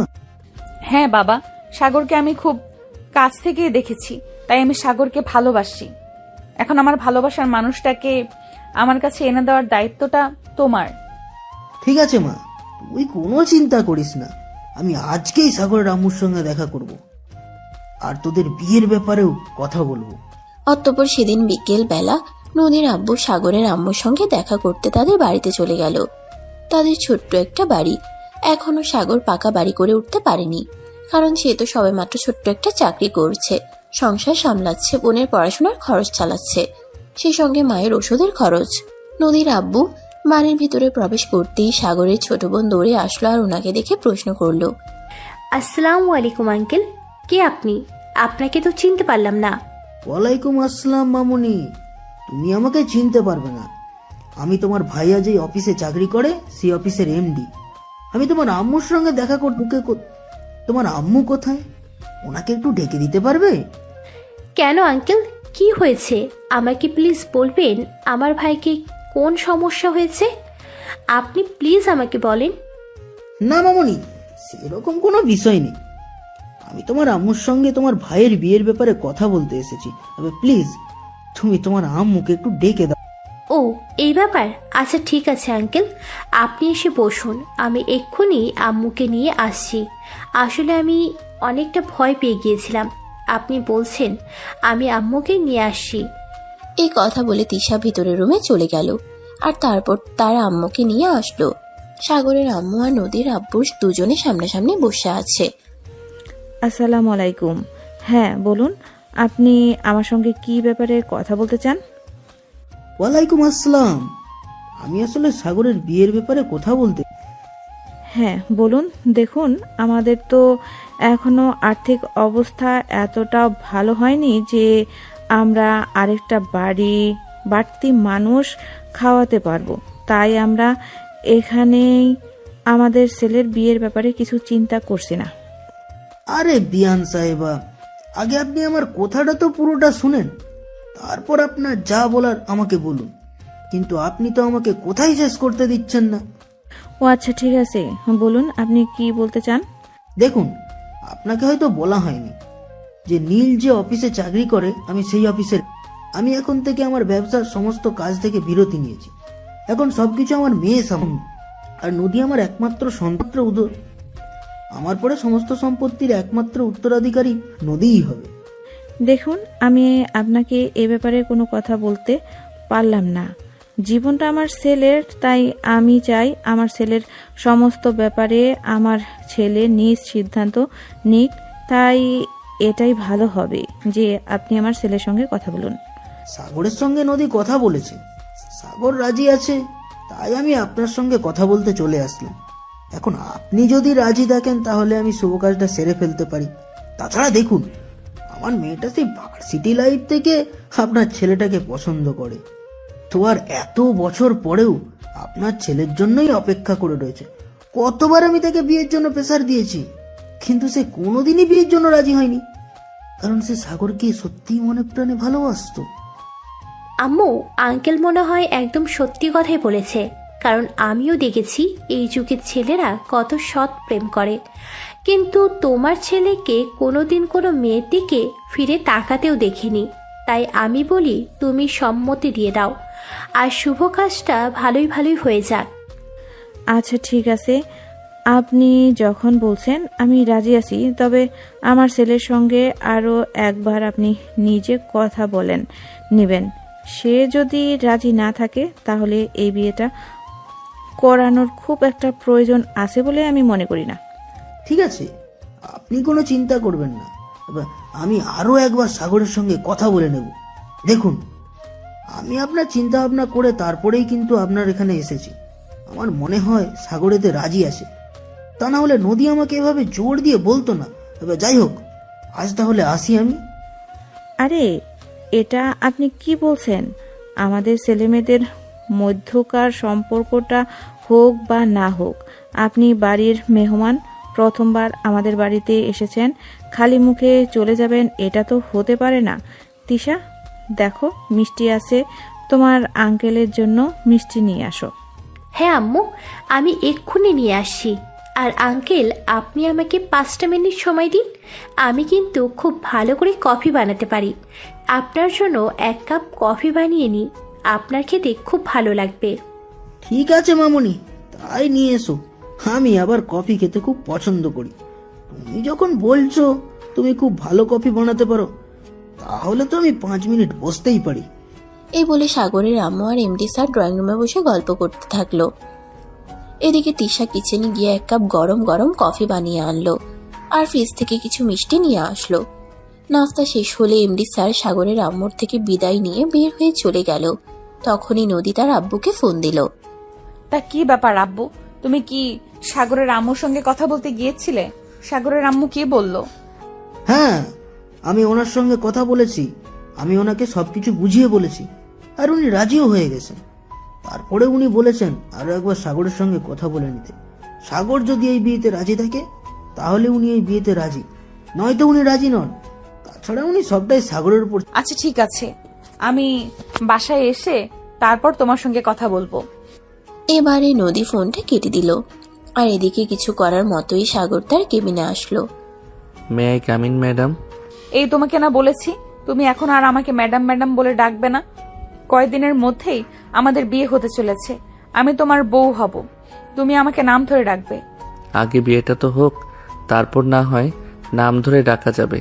কিন্তু বিয়ে হলেও তুমি তো আমার বাড়িতেই আমার বউ থাকবে, আর অফিসে তো তুমি আমার বসই থাকবে। অফিসে তুমি আমার বস আর আমি তোমার অধীনস্থ কর্মচারী, আর বাড়িতে আমি তোমার স্বামী হব। বুঝতে পেরেছো? না, একদমই নয়। আমি এই যুগের মেয়ে, তবে আমি এতটাও বলতে চাইনি। আমি আমার স্বামীকে যথেষ্ট রেসপেক্ট করব। আদিম যুগের মেয়েরা যেমন স্বামীকে অনেক সম্মান করত, আমিও ঠিক তেমনটাই করব। আমি তোমাকে বিয়ে করব, কিন্তু তুমি কি ভেবেছো বিয়ের পরও আমি অফিস সংসার সবকিছু সামলাবো? আমি অফিস সামলাতে পারবো না। আমি সংসার, বাচ্চা কাচ্চা আর শাশুড়িকে নিয়ে ভালো একটা লাইফ ক্রিয়েট করতে চাই, আর অফিসের সবটাই আমি তোমার উপর ছেড়ে দেব। আরে না, একদমই নয়। তাহলে তো আমি তোমাকে বিয়ে করব না। তোমার বাবার অফিস সবকিছুই তোমার, তাহলে তুমি কেন সামলাবে না? আমি কেন যেচে পড়ে নিজের উপর এতটা প্রেশার নিতে যাব? কারণ ওই যে বললাম, আমি তোমার বউ হব, আর বিয়ের পর একটা মেয়ের কাজ হলো তার স্বামী, সন্তান, সংসার আর দেশের মানুষজনদের নিয়ে ভালো থাকা। আমি সেটাই করব। তাহলে আমি তোমাকে বিয়ে করব না, কারণ আমি নিজের ইচ্ছায় এত বড় ঝামেলা পোহাতে চাই না। এত বড় অফিস আর কত বড় দায়িত্ব, এত সবকিছু আমি সামলাতে পারবো না। তাছাড়া এইটুকুই নাই, কানাডাতে তোমাদের বিজনেস রয়েছে, এত কিছু সামলানো আমার পক্ষে সম্ভব নয়। তাই এটাই ভালো হয় যে আমি তোমাকে বিয়েটাই না করি। কি বললে তুমি? তুমি আমাকে বিয়ে করবে না? আচ্ছা ঠিক আছে, তোমাকে বিয়ে করতে হবে না। আমি আজকেই আর এই মুহূর্তেই সুইসাইড করব, কারণ যে জীবনে আমি তোমাকে পাবো না সেই জীবন রেখে আমার কোনো লাভ নেই। চলে যাও তুমি এখান থেকে। আরে পাগলি মেয়ে, এসব তুমি কি বলছো? আমি তো শুধু তোমার সঙ্গে মজা করলাম, আর তুমি এভাবে কথা বলছো কেন? আমি তোমায় ভালোবাসি, সত্যি অনেক বেশি ভালোবাসি। তোমাকে আমি কখনোই হারাতে চাই না। আমি তো শুধু তোমার সঙ্গে মজা করছিলাম। তাছাড়া এটা তুমি ভেবে দেখো, এত বড় অফিসের দায়িত্ব আমি সামলাতে পারবো না। তুমি যদি না পারো তাহলে তো আমি আছি। তার আগে তুমি একবার চেষ্টা তো করে দেখবে, তাই না? অতঃপর সাগর কোনো রকমের বিষয়টা ধামাচাপা দিল আর নদীর সঙ্গে বসে অনেকক্ষণ গল্প করতে থাকলো। এভাবে দেখতে দেখতে অফিসের টাইম শেষ হয়ে আসলো। সাগর অফিস থেকে বের হয়ে সোজা বাসায় চলে আসলো। বাসায় আসতে না আসতেই তার ছোট বোন তিশা তাকে বলল, কি রে ভাইয়া, জল এত দূর পর্যন্ত গড়িয়ে গেছে, একবার আমাদেরকে বললিও না। তুই এরকম কেন রে? কোন জল আর কোথায় পর্যন্ত গড়িয়ে গেছে সেটা তো আমি বুঝতে পারছি না। কি হয়েছে খুলে বলো তো শুনি। ওরে বাবা, অফিসের এমডির মেয়ের সঙ্গে প্রেম করিস আর এখন আবার বলছিস কিছুই বুঝতে পারছিস না? এরপর ন্যাকা সাজছিস কেন? সবকিছু বলে দিলেই তো পারতি। আমরা কি তোকে না বলতাম নাকি? আচ্ছা এই ব্যাপার, শোন, এটা তো তোরা সবাই জানিস যে ভার্সিটি লাইফে নদী আমার পিছনে কিভাবে ঘুরঘুর করত, কিন্তু আমি কখনোই তাকে পাত্তা দিতাম না। সে বড়লোক বাবার একমাত্র মেয়ে বলে আমি চাইতাম না কেউ আমার লাইফের সঙ্গে জড়িয়ে নিজের লাইফটা নষ্ট করব। আমার বাবা নেই, আমি জীবনটা কিভাবে কাটিয়েছি আর এখনও কাটাচ্ছি সেটা শুধুমাত্র আমি জানি। তাই আমার এই অনিশ্চিত জীবনের সঙ্গে কাউকে জড়াতে চাইনি। হ্যাঁ রে ভাইয়া, আমরাও সেটা খুব ভালো করেই জানি। তোর মতো ভাইয়া পাওয়া সত্যি একটা মেয়ের জন্য কতটা ভাগ্যের ব্যাপার, সেটা আমি বুঝতে পারি। যাই হোক, বাদ দে, এখন ফ্রেশ হয়ে আয়, আমি তোকে খাবার দিচ্ছি। সাগর তখন কোনো কথা না বলে সোজা নিজের রুমে চলে গেল। আর তারপরও ফ্রেশ হয়ে এসে খাবার খেতে বসলো। খাবার খেতে খেতেই হঠাৎ তিশা বলে উঠল, ভাইয়া, তোর শ্বশুর কি বললো? বিয়েটা কি তাড়াতাড়ি হচ্ছে নাকি একটু লেট হবে? কেন, এত কিছু জেনে তোর কি লাভ? বিয়ে তাড়াতাড়ি হচ্ছে নাকি লেটে হচ্ছে সেটা তো আমাদের ব্যাপার। তুই এই ব্যাপারে আগ্রহ দেখাচ্ছিস কেন এত? ও বাবা, আমি তো তোর একমাত্র বোন, আমি আগ্রহ দেখাবো না তো কে আগ্রহ দেখাবে? বল শুনি। তোর বিয়েটা হয়ে গেলে তোর রাস্তাটা ক্লিয়ার, তারপরে আমি বিয়েটা করে নিব। ওরে বাবা, এই কথা? তাহলে দাঁড়া, তোকে দেখাচ্ছি মজা। এই বলে সাগর তিশাকে একটা থাপ্পড় দিতে চাইছিল, কিন্তু তিশাকে আর পাই কে, সে ততক্ষণে দৌড়ে সেখান থেকে নিজের রুমে চলে গেল। তারপর সাগর খাবার খেয়ে নিজের রুমে এসে শুয়ে ঘুমিয়ে পড়ল।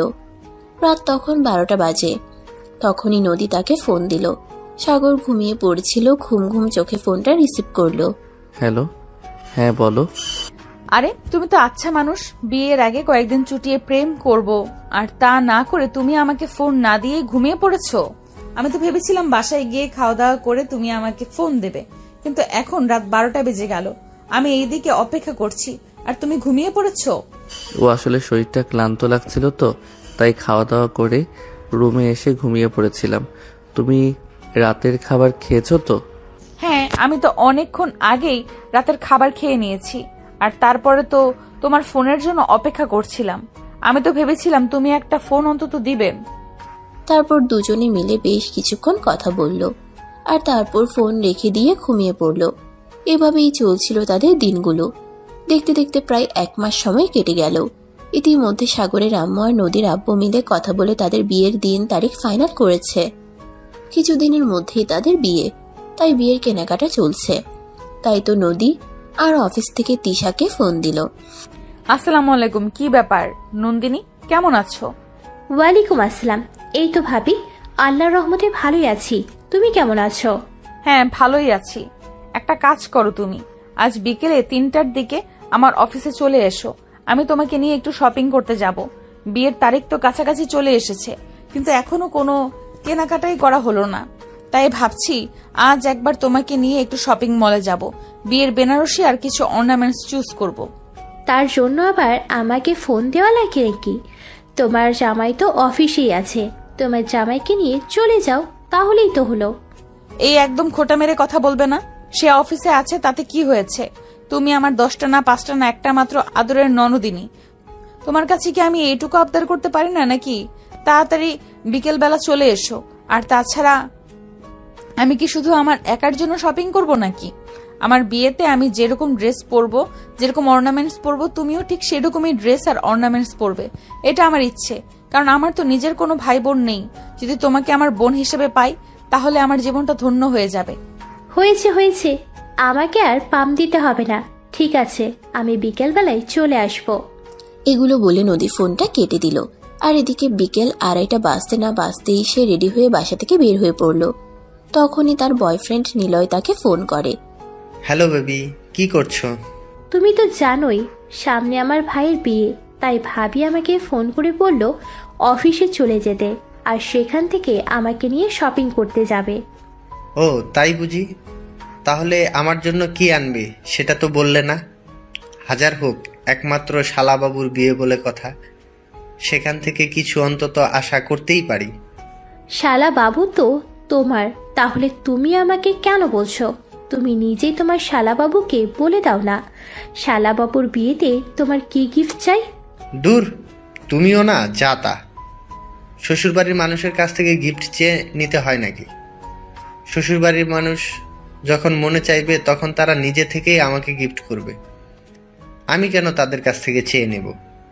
আচ্ছা মশাই, ঠিক আছে, তাহলে এখন ফোনটা রাখি, রাতে বাসায় ফিরে। এই বলে তিশা ফোনটা কেটে দিল। আর এদিকে যথাসময়ে নদীর অফিসে এসে পৌঁছে গেল।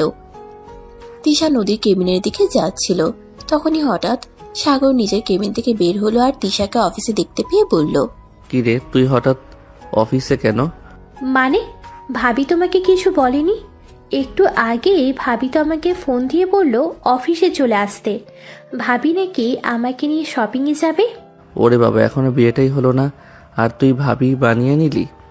বিয়েটা হয়নি তো কি হয়েছে, কিছুদিনের মধ্যেই তো বিয়েটা হতে যাচ্ছে। তাই তো আগে থেকেই ভাবি ডাকার অভ্যাসটা করছি, তা না হলে যদি আবার পরে ভাবি ডাকতে না পারি। এই বলে তিশা সাগরকে পাশ কাটিয়ে নদীর কেবিনে চলে গেল। নদী তখন অফিসের কিছু কাজ করছিল। তিশা তাই দরজায় দাঁড়িয়ে নক করলো। Excuse me, may I come in? আরে তিশা, তুমি অনুমতি কেন নিচ্ছ? আসো না, ভেতরে আসো। তুমি প্লিজ একটু 10 মিনিট বসো, আমি আমার হাতের কাজটা শেষ করে তারপরে তোমাকে নিয়ে বের হব। তাড়াহুড়ো করে কাজগুলো করছিলাম, আর তখনই ছোট একটা ভুল হয়ে গেল, তাই আবার কাজটা রিপিট করতে হচ্ছে। আচ্ছা ঠিক আছে, কোনো সমস্যা নেই, তুমি মন দিয়ে কাজ করো, আমি এখানে বসি। যাই হোক, তোমার অফিসটা কিন্তু বেশ ভালোই, আমার খুব পছন্দ হয়েছে। তাই নাকি? তাহলে চাইলে তোমার ভাইয়ার সঙ্গে তুমিও অফিসে জয়েন করতে পারো, আমার কোনো সমস্যা নেই কিন্তু। আরে না, আমার আবার এত চাকরি করার কোনো ইচ্ছে নেই।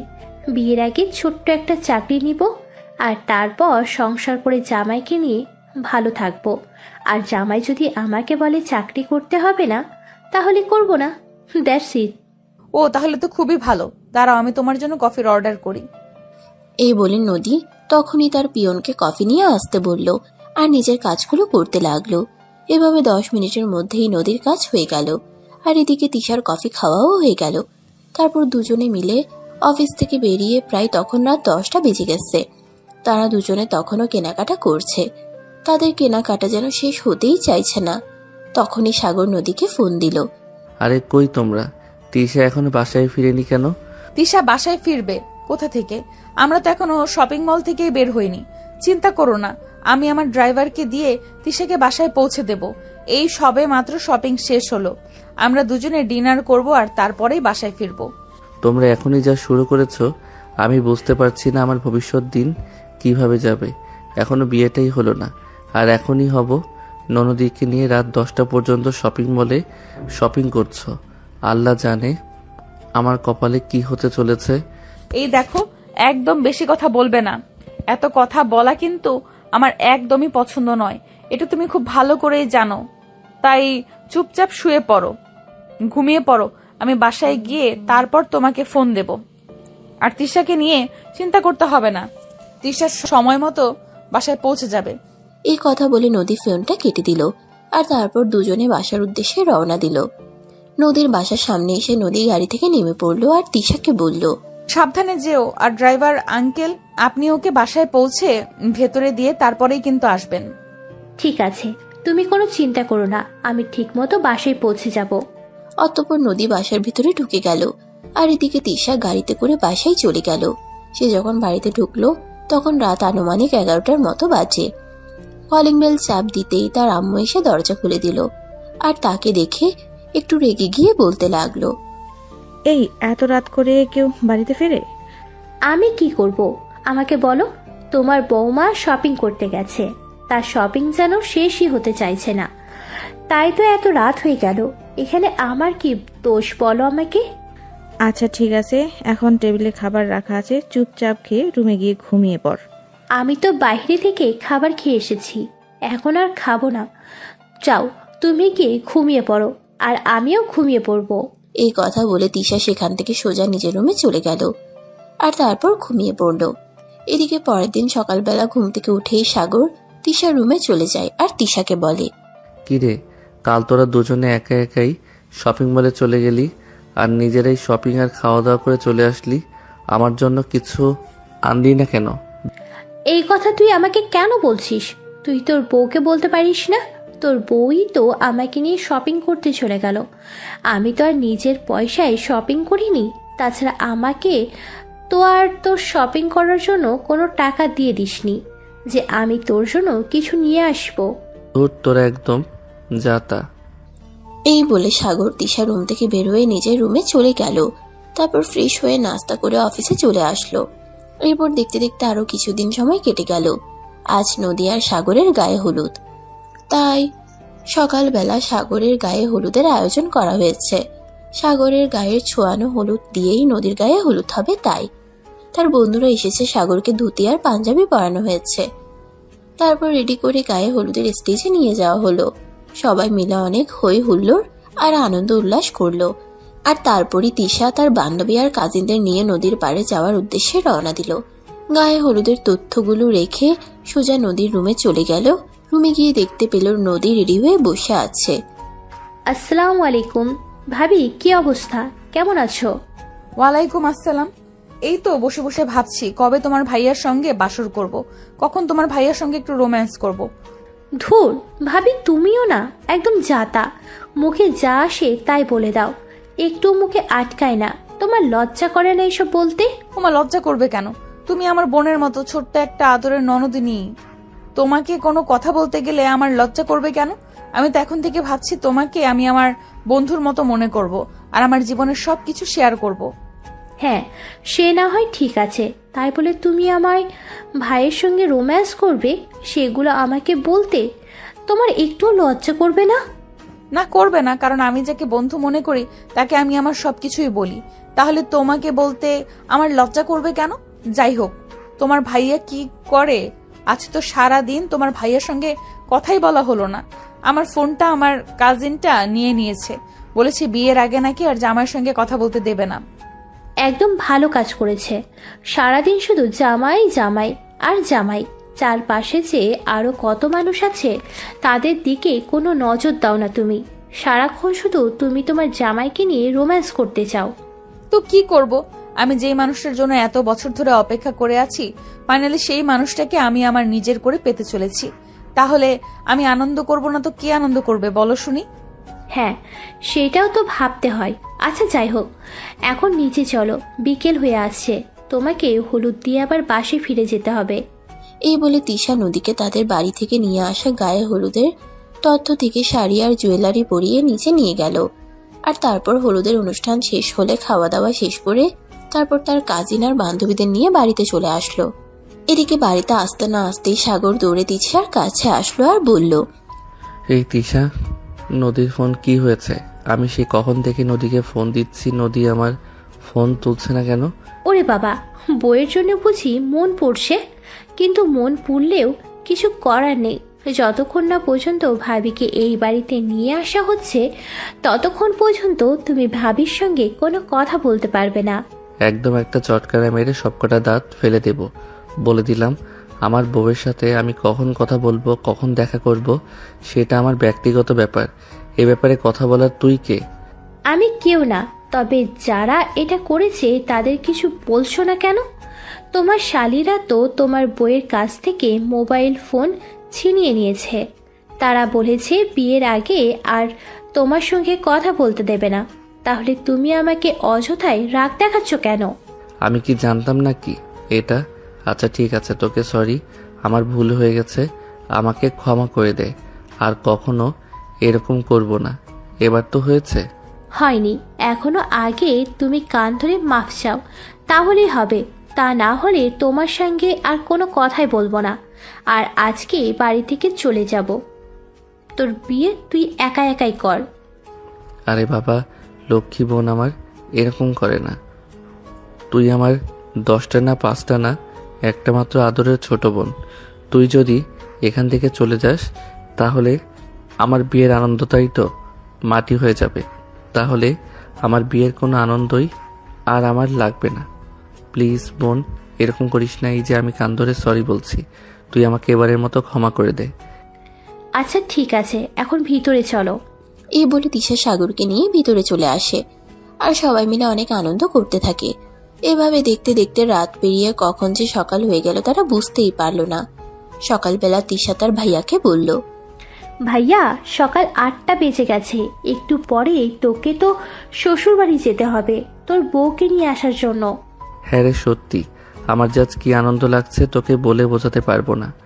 আমার ভালোবাসার মানুষটা এত বছর আমার জন্য অপেক্ষা করেছে আর আজ সে ফাইনালি আমার হতে চলেছে। সত্যি এর চাইতে আনন্দের বিষয় আমার কাছে আর কিছুই নেই। এরপর সকাল 11টার দিকে সবাই মিলে সাগরকে সুন্দর করে সাজগোজ করিয়ে লাল রঙের একটা শেরওয়ানি পরিয়ে তৈরি করিয়ে দিল। আসলে নদীর লাল রংটা খুব পছন্দ, তাই সে তার বিয়ের সমস্ত কিছু থিম লাল রঙের করেছে। আর বিয়েতে যারা যারা থাকবে তাদেরকেও সে লাল রঙের ড্রেস গিফট করেছে। যাই হোক, সবাই তৈরি হয়ে নদীর বাড়ির উদ্দেশ্যে রওনা হয়ে নিল। নদীদের বাড়িতে পৌঁছাতে পৌঁছাতে প্রায় দুপুর 1টার মতো হয়ে গেল। তারপর গেট আটকানো, আরো কত নিয়ম, সব নিয়ম পর্ব শেষ করে অবশেষে বিয়ের কাজটাও সম্পন্ন হয়ে গেল। এবার নতুন পর্ব, মুখ দেখার পালা। সাগরকে ভিতরে রুমে নিয়ে যাওয়া হলো, যেখানে নদী তার জন্য বসে অপেক্ষা করছিল। নদীর বান্ধবী আর কিছু ভাবি ছিল। তারা সাগরকে নিয়ে ওই রুমে চলে গেল আর তারপর একটা আয়না এনে তাদের সামনে দিল আর সাগরকে জিজ্ঞাসা করলো, এই যে আমার আদরের নন্দাই, এবার বলো তো আয়নায় তুমি কি দেখতে পাচ্ছ? আমি তো আমার লক্ষ্মীমন্তর বউটার ছবি দেখতে পাচ্ছি আর সামনের উজ্জ্বল ভবিষ্যৎ। ও আচ্ছা, তাই বুঝি। এবার নন্দিনী তুমি বলো, তুমি কি দেখতে পাচ্ছ? আমি তো শুধু আমার ভালোবাসার মানুষটাকেই দেখতে পাচ্ছি, আর সেই সঙ্গে দেখতে পাচ্ছি সুখী একটা পরিবার। সেখানে সবাই মিলে হাসি খুশি ভাবে অনেক সুন্দর করেই একটা জীবন পার করছি। এরপর সবাই মিলে অনেক আনন্দ উল্লাস করে নদীকে তাদের বাড়ি থেকে সাগরদের বাড়িতে নিয়ে আসলো। এদিকে তৃষা আর তার বান্ধবী, সেই সঙ্গে তার কাজিনরা সবাই মিলে নদীকে নিয়ে বসে অনেক গল্প করছিল। তখনই সাগর সেখানে এসে উপস্থিত হলো আর সবাইকে উদ্দেশ্য করে বলল, কিরে, বিয়ে করে বউ নিয়ে আসলাম আমি, আর এদিকে তোরা আমার বউকে ঘিরে রেখেছিস কেন? আরে ভাই, এত অস্থির হচ্ছিস কেন? একটু পরেই তো তোর বউকে তোর ঘরে দিয়ে আসবো। ওকে বাসর ঘরে তৈরির কাজ চলতেছে, তাই তো আমরা তোর বউকে নিয়ে এখানে বসে গল্প করছি। একটু পর তোর বউ তোকেই দিয়ে দিব, চিন্তা করিস না। এখন একটু আমাদেরকে তোর বউয়ের সঙ্গে সময় কাটাতে দে। কথাটা শুনে সাগর আর নদী দুজনই অনেকটা লজ্জা পেয়ে গেল। তাই সাগর তখনই এই রুম থেকে বের হয়ে চলে গেল। এদিকে বাসর ঘর তৈরির কাজ শেষ হয়ে গেল। তারপর সবাই মিলে খাওয়া দাওয়া করে তিশা তার ভাবিকে তার ভাইয়ার রুমে নিয়ে গেল আর বলে গেল, ভাবি, আমার ভাইটাকে তোমার হাতে তুলে দিলাম। আজ থেকে তুমি দেখে রেখো, তাকে কখনো অযত্ন করো না। ভাইটা অনেক কষ্ট পেয়ে বড় হয়েছে, আর কখনো কোনো কষ্ট দিও না আমার ভাইটাকে। চিন্তা করো না, সে তোমার ভাইয়া হলেও আমার ভালোবাসার মানুষ। তার জন্য কতটা বছর কতটা সময় অপেক্ষা করেছি সেটা শুধুমাত্র আমিই জানি। সেই মানুষটাকে কখনোই আমি আমার জীবন থেকে হারিয়ে যেতে দেব না। আর দুঃখ কি জিনিস সেটা তো তাকে স্পর্শ করতেই দেব না। তিশা তখন কোনো কথা না বলে চুপচাপ রুম থেকে বের হয়ে চলে গেল। এদিকে কিছুক্ষণ পর সাগর রুমে এসে পৌঁছালো আর সঙ্গে সঙ্গেই রুমের দরজাটা বন্ধ করে দিল। এটা দেখে নদী বেশ অবাকই হলো, আর তাই সে সাগরকে প্রশ্ন করলো, কি ব্যাপার, তুমি রুমে ঢুকে সঙ্গে সঙ্গে দরজা বন্ধ করে দিলে কেন? তো কি করব, আমি আমার বউয়ের সঙ্গে রোম্যান্স করছি, এটা সবাইকে দেখাবো নাকি? তাই বলে রুমে ঢুকে সঙ্গে সঙ্গে দরজা বন্ধ করে দিতে হবে নাকি? এই দেখো, একদম কথা বলো না। এতটা বছর অপেক্ষার পর ভালোবাসার মানুষটাকে কাছে পেয়েছি, এখন কি আর সময় নষ্ট করতে মন চাই নাকি? এই বলে সাগর নদীর কাছে চলে গেল আর তাকে নিজের সঙ্গে জড়িয়ে ধরে কিস করতে থাকলো। তখন নদী তাকে বলতে লাগলো, অপেক্ষা শুধু তুমি করেছো এরকমটাই কি? আমি কি তোমার জন্য অপেক্ষা করিনি? কতটা বছর বাবার বিরুদ্ধে গিয়ে তোমার জন্য অপেক্ষা করে থেকেছি। আমি জানতাম আমার ভালোবাসা সত্য, তাই আজ না হোক কাল তোমাকে ফিরে পাবো, তাই তো অপেক্ষা করেছি তোমার জন্য। তাহলে আর কথা বলে সময় নষ্ট করছো কেন? চলো না, আমাদের ভালোবাসাটাকে পরিপূর্ণতা দেই। অতঃপর নদী আর সাগর দুজনেই এক মুহূর্ত দেরি না করে দুজন দুজনাকে নিয়ে ভালোবাসার মহাসমুদ্রে ডুবে গেল। আর এভাবেই তৈরি হলো তাদের হারিয়ে যাওয়ার পর আবারও ফিরে পাওয়ার নতুন এক ভালোবাসার গল্প। তো ভিউয়ার্স, আমাদের আজকের গল্পটা আপনাদের কাছে কেমন লেগেছে সেটা অবশ্যই ছোট্ট একটা কমেন্টে জানাবেন। আবার দেখা হবে নতুন কোনো এক ভালোবাসার গল্পে। সে পর্যন্ত সবাই ভালো থাকবেন, সুস্থ থাকবেন। আল্লাহ হাফেজ।